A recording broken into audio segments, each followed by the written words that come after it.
అందరికీ నమస్తే. నా పేరు శ్రీకాంత్. ఫస్ట్ టైం మీరు మన ఛానల్ చూస్తే సబ్స్క్రైబ్ చేస్తారని మనస్ఫూర్తిగా కోరుకుంటున్నాను. ఏదైతే విశాఖ స్టీల్ ఫ్యాక్టరీలో జరిగినటువంటి ప్రమాదంలో బాధితుల్ని అంటే క్షతగాతుల్ని పరామర్శించడానికి జగన్మోహన్ రెడ్డి గారు వచ్చారో ఆ తర్వాత ఆయన ప్రెస్ మీట్ ఏర్పాటు చేశారు. ఆ ప్రెస్ మీటు ఆయన మాట్లాడారు, అన్నీ ఏవేవో చెప్పుకుంటూ పోయారు. ఇక లాస్ట్లో జగన్మోహన్ రెడ్డి గారు పాపం ఆయన సెల్ఫ్ గోల్ వేసుకున్నారు.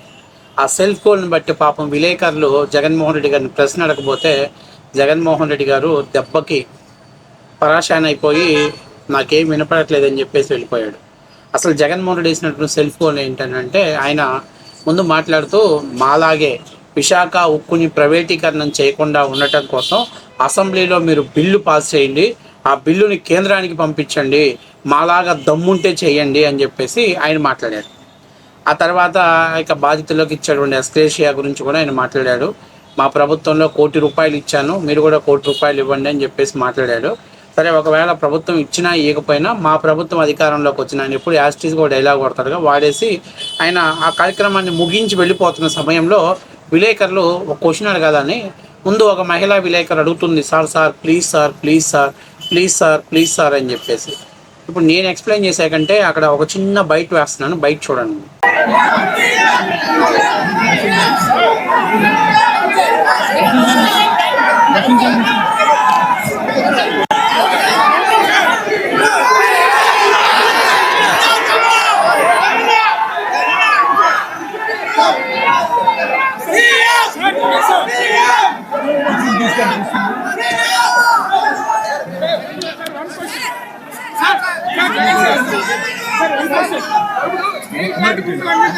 వైసీపీ ఆధ్వర్యంలో ప్రైవేట్ కాకుండా మీరు చూసారని చెప్తున్నారు. సార్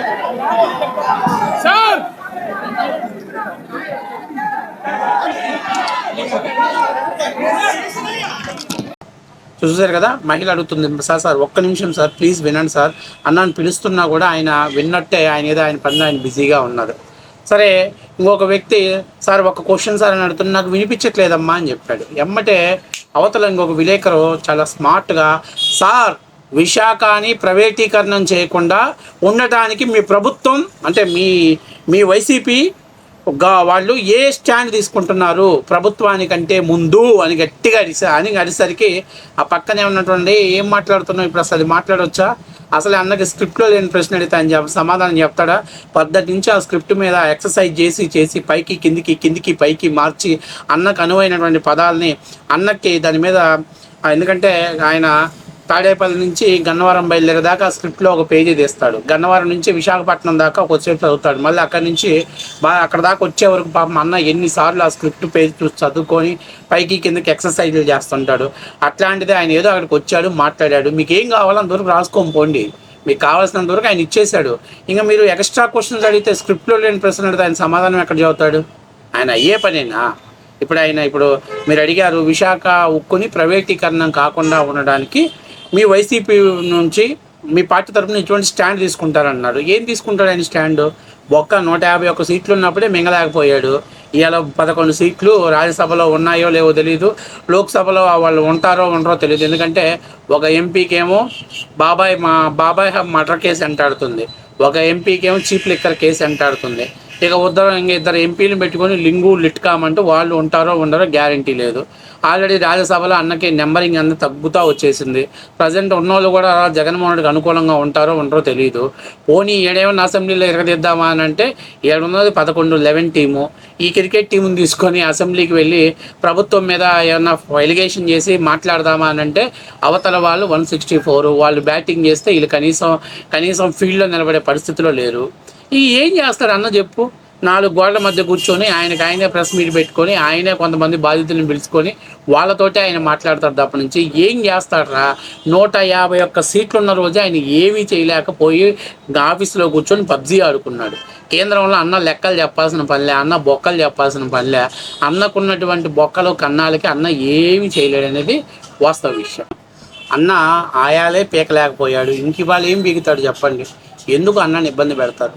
ఏదో అన్న వచ్చాడు, ఒక 10 నిమిషాలు, ఒక గంట ఎంటర్టైన్మెంట్ చేయాలి, చేసేసాడు. ఒక 10-15 నిమిషాలు ప్రెస్ మీట్ పెట్టాడు. ఇంకేం కావాలి, మీకు కావాల్సింది మీరు రాసుకోండి, అన్న చెప్పాల్సింది చెప్పేశాడు. అన్న చెప్పిన దాంట్లో సోషల్ మీడియా వాళ్ళు వాళ్ళకి ఆ 15 నిమిషాలు దొరికినటువంటి 5 నిమిషాలు అంటే ఒక 10 సెకండ్లో 15 సెకండ్లో ఆ బిట్లు కట్ చేసుకొని మీమ్స్కి వేసుకుంటారు. మామూలుగా ఆయన జాకీలు పెట్టి బిగించేవాళ్ళు పైకి లేపేవాళ్ళు లేపుతారు. ఇంకా మీరు స్క్రిప్ట్లో లేని ప్రశ్న అడిగి ఆయన ఇబ్బంది పెట్టి, ఆయన బాధ పెట్టి, ఆయన మీరు బదనాం చేసి ఆయన అవులా చేయాలనే కానీ మీరు ఆ క్వశ్చన్ అడగటం కానీ, అన్న ఏ రోజన్నా లైవ్ ప్రెస్ మీట్లో ఏ రోజైనా అన్న ఫేస్ చేశాడా? నేను అన్న లైవ్ ప్రెస్ మీట్లు ఇంతవరకు ఫేస్ చేయలేదని నేను 11 రూపాయలు పెట్టేస్తున్నా. మీలో ఎవరికన్నా దమ్ము ధైర్యం ఉంటే అన్న రికార్డెడ్ ప్రెస్ మీట్లు కాదు లైవ్ ప్రెస్ మీట్ చేశాడని ఎవరైనా 11 రూపాయలు పందెంగా అయింది. నేను పందెంగా వస్తున్నా. ఎందుకంటే అన్న బతుకు అందరికీ తెలుసు. ఆయన ఆఫీస్లో ఉన్నప్పుడు తాడేపల్లి ప్యాలెస్లో ఉన్నప్పుడు ఆయన ఒక రోజు ముందు చెప్తారు, ఈరోజు అన్నది ప్రెస్ మీట్ ఉందంటే పొద్దుటి నుంచి సాయంత్రం దాకా ఆ రోజంతా ఎక్సర్సైజ్ చేస్తారు. పొద్దున్నే ఎప్పుడో 10ంటికి బ్రేక్ఫాస్ట్ అయిపోయిన తర్వాత కాఫీ తాగి 9:30 వాడికి మనోడి కెమెరా ఆన్ చేసుకొని అన్న టేక్ ఆఫ్లు కట్ ఆఫ్లు అన్నీ తీసుకొని 2 గంటలకి అంటే ఒక 30 నిమిషాలు 40 నిమిషాలు అవుట్పుట్కి ఒక 3 గంటలు ఎక్సర్సైజ్ చేస్తారు. దాన్ని మళ్ళీ ఎడిటర్ తీసుకెళ్తాడు. ఎడిటర్ వాడు బాధలు పడి పైకి కిందికి కట్ చేసి అప్పటికి ఏదో వాడికి చిరాకు దుబ్బెత్తుకొని ఇంకపోతే పోయింది కదా బాబు అని చెప్పి వీడియో రెడీ చేస్తాడు. అప్పుడు దాదాపుగా అంటే 10ంటికి అన్నం మొదలు పెడితే 2ంటికి 12ంటికి 1 గంటకి అది అయిపోతే అక్కడి నుంచి 3ంటికి 3:30కి ఎడిటర్ కంప్లీట్ చేస్తే 4ంటికి అన్న నిమ్మలంగా వీడియోని రికార్డెడ్ ప్రెస్ మీట్ని లైవ్ ప్రెస్ మీట్గా అన్న ఛానల్లో రిలీజ్ చేస్తాడు. ఇంత కష్టపడి ఇంత సెటప్ చేసి ఇంత చేస్తే దాంట్లో కూడా ఈ తెలుగుదేశం పార్టీ ఒక సోషల్ మీడియా వాళ్ళు న్యూట్రల్గా ఉన్న సోషల్ మీడియా వాళ్ళు మీమ్స్ ఎట్లాగంటే చేపల చెరువులో కానీ ఎండిపోతే చేపలు ఏరుకున్నట్టు ఫటాఫట ఎన్ని కావాలంటే అన్ని దొరుకుతాయి. అన్న బతుకంతా ఇలాగే అయిపోయింది. ఇంకా మీరు మళ్ళీ ప్రత్యేకంగా ఆ రికార్డు ప్రెస్ మీట్లోనే ఆయన అల్లాడిపోతుంటే మీరు లేని స్క్రిప్ట్ గురించి ఆయన ప్రశ్న అడిగితే ఆయన చెప్పే సమాధానం ఏంది? నాకు వినపడలా, సింపుల్ క్వశ్చన్. ఈ గోల్లో వినపడట్లా, అయిపోయింది. ఇలా అంటే అయిపోయింది అన్న. ఎందుకంటే మళ్ళీ మీరు క్వశ్చన్లు అడిగారనుక ఆయన సమాధానం ఎక్కడ చదువుతాడు? ఆయన కాడ సమాధానం చెప్పని ఎక్కడ చచ్చింది? అక్కడికక్కడ పక్కన ఉన్నాడు ఏం బీగుతాడు? ఏం చేయలేని పరిస్థితిలో ఉన్నాడు. కాబట్టి అన్న సింపుల్గా అని చెప్పి వినపడలేదు అన్నాడు. పక్కనోడు అడుగుతున్నా కూడా జమ్మున పీక్కొని లగెత్తరా ఆజామో ఇంకెక్కడ ఉన్నామంటే రిపోర్టర్స్ మనం చెక్కి పడేస్తారని చెప్పేసి మనోడు పాపం పరిగెత్తే ప్రయత్నం చేశాడు. ఇది జగన్మోహన్ రెడ్డి గారి పరిస్థితి. కాబట్టి ఒకవేళ లేదు సమాధానం చెప్పాలన్నా ఏం చెప్తాడు చెప్పండి? ఏం చెప్పలేని పరిస్థితి. అన్న బతికేందో అందరికీ తెలిసిపోయింది. అందుకే 164 అన్న ఏంటో తెలియక ముందు 64 సీట్లు ఇచ్చారు. తెలుసుకుందామని 151 సీట్లు ఇచ్చారు.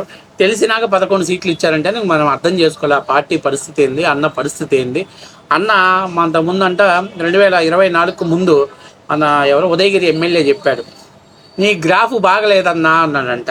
అప్పుడు అన్న ఆ రేంజ్లో ఉన్నాడు. అందరూ గ్రాఫులు డిసైడ్ చేసే స్థాయి నుంచి ఇవాళ అన్న పార్టీ గ్రాఫ్ బాగలేదనే స్థాయికి పడిపోయిందంటే ఇంకా మనం అర్థం చేసుకోవాలి.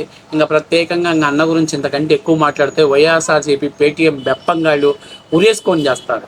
కాబట్టి అన్న ముందు ప్రెస్ మీట్లు పెడుతున్నాడంటే ఆ ముందు అంతా వైసీపీ పేటీఎం కుర్రాలను పెడతారు.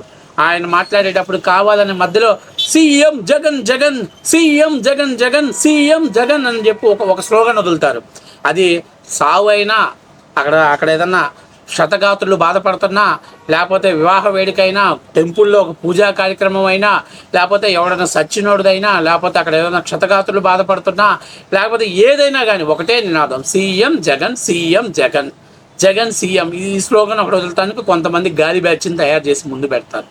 ఇంకా అన్న వెళ్ళిపోయేటప్పుడు ఎట్లాగో ఆ నగడులు గంజా మొత్తు కొట్టుంటారు కాబట్టి వాళ్ళకేం అర్థం కాక ఈ పెద్దగా నడుస్తూ ఉంటారు. ఈ టైంలో అన్న బాగా కవర్ చేస్తుంటాడు, నాకేం వినపడదని చెప్పి.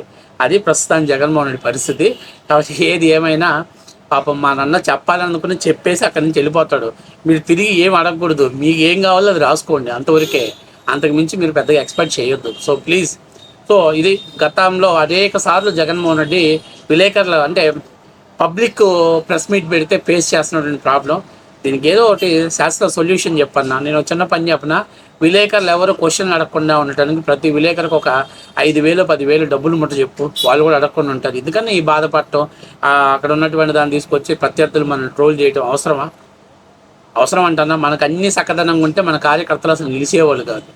అర్థమైందా? మనకు అన్ని బొక్కలు, మనకు అన్నీ ఇంకా ఇంకెందుకులే నేను మాట్లాడదలుచుకోవట్లేదు, అన్నీ ఉంటేనే మన వాళ్ళు ఎగిరెగిరి పడుతున్నారు.